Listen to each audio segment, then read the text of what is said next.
नमस्कार, मैं हूं निवेदिता। बिहार विधानसभा चुनाव अपने अंतिम दौर में है। मतदाताओं को लुभाने के लिए प्रचार प्रसार थम चुका है। 7 नवंबर को आखिरी चरण के लिए वोट डाले जाने हैं। उससे पहले 5 नवंबर की शाम को एक तरफ प्रधानमंत्री नरेंद्र मोदी ने जहां बिहार के भाइयों और बहनों के नाम एक खुला भावुक पत्र लिखा, नीतीश की जीत को खुद के लिए जरूरी करार दिया, वहीं नीतीश कुमार ने भी अपनी जीत सुनिश्चित करने के लिए एक इमोशनल कार्ड खेल डाला है। पूर्णिया के धमदामा में अपनी आखिरी रैली को संबोधित करते हुए नीतीश कुमार ने जनता के सामने अपने आखिरी चुनाव की घोषणा कर दी। जी हां, नीतीश कुमार का आखिरी चुनाव। बिहार में नीतीश कुमार के लिए 2020 का चुनाव आखिरी है। मतलब साफ है कि इस चुनाव के बाद नीतीश कुमार खुद को राजनीति से अलग करने का मन बना चुके हैं। और ये मेरा अंतिम चुनाव है। अंत भला तो सब भला।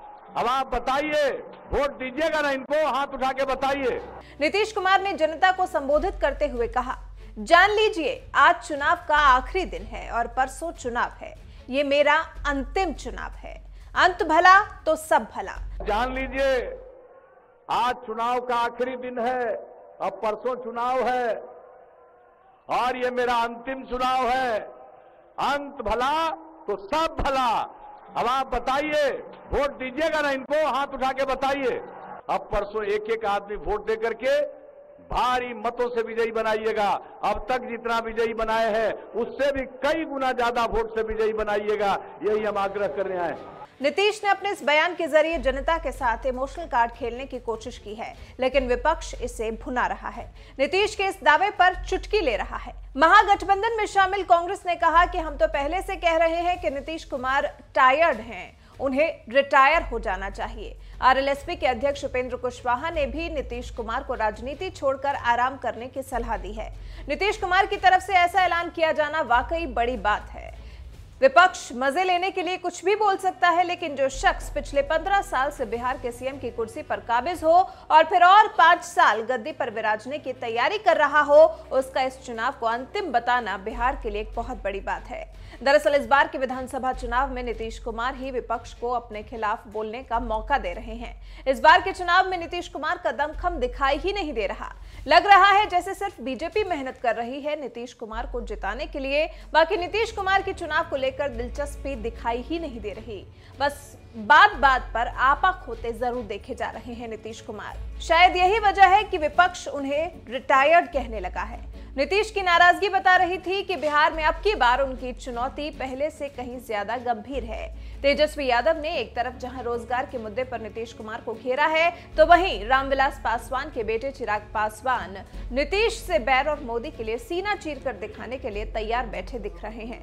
तेजस्वी यादव ने जनता के सामने कहा है कि हम ये लंबे समय से कह रहे हैं कि नीतीश कुमार जी पुराने पड़ गए हैं और वो बिहार को मैनेज नहीं कर पा रहे हैं। नीतीश के अंतिम चुनाव पर तेजस्वी ने कहा कि वो राजनीति से संन्यास ले रहे हैं। शायद वो जमीनी हकीकत को समझ गए हैं। आज जब लौट करके हमने नीतीश कुमार जी का जो बयान देखा, उससे ये एहसास होता है कि हम जो बात पहले से कहते रहे हैं कि नीतीश कुमार जी थक चुके हैं, उनसे बिहार संभल नहीं रहा, वो ज़मीनी हकीकत को पहचान नहीं पाए।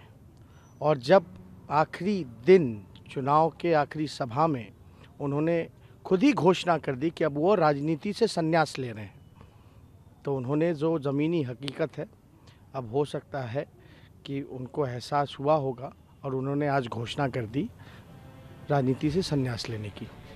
वहीं चिराग पासवान ने नीतीश कुमार के फैसले पर टिप्पणी करते हुए कहा कि साहब ने कहा है कि उनका आखिरी चुनाव है।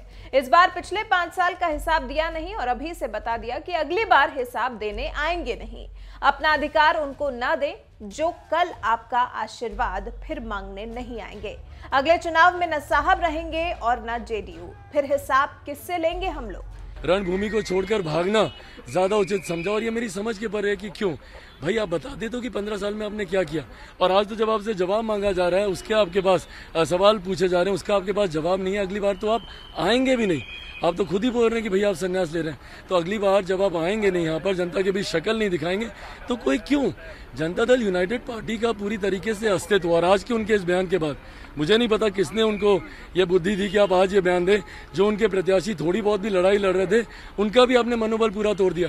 जब रणभूमि से अगर नेता लीडर लीडर ही अगर गद्दी छोड़कर अगर भाग जाए तो बाकी की भीड़ क्या करेगी, बाकी के लोग क्या करेंगे? तो आपके जो प्रत्याशी हैं उनकी तो हार आपने और ज्यादा सुनिश्चित कर दी। क्यों? क्योंकि अब जनता दल यूनाइटेड का कोई अस्तित्व बचा नहीं। पर अगर नीतीश कुमार जी यही सोच रहे हैं कि ये घोषणा कर कर वो जांच की आंच से बच जाएंगे, तो ये मैं होने नहीं दूंगा। जांच होगी, करप्शन की, भ्रष्टाचार के जितने उनके ऊपर मैंने आरोप लगाए और जो जनता ने उनके ऊपर आरोप लगाए, भले वो 7 निश्चय हो, शराबबंदी हो या बाढ़ में राहत के नाम पर जो पैसा यहाँ से निकालकर अपनी जेब में डालते हैं, हर उसकी जांच होगी और उसकी आंच मुख्यमंत्री तक भी आएगी। तो भले संन्यास ले लें, पर अगर गिल्टी पाए गए, दोषी पाए गए, तो जेल जरूर जाना होगा। हमारी माने तो लगता है कि नीतीश कुमार कहीं न कहीं खुद की हार को समझ चुके हैं, या तो विपक्ष को खुद के आगे मजबूत मानने लगे हैं, तभी अंतिम क्षणों में इमोशनल कार्ड खेलकर जनता को अपने पक्ष में करने की कोशिश कर रहे हैं। 7 नवंबर को बिहार विधानसभा चुनाव 2020 के अंतिम चरण का मतदान है और उसके बाद 10 नवंबर को मतगणना का दिन है। फैसले का दिन है, जब साफ होगा कि भला इतनी मेहनत का फायदा किसे मिला।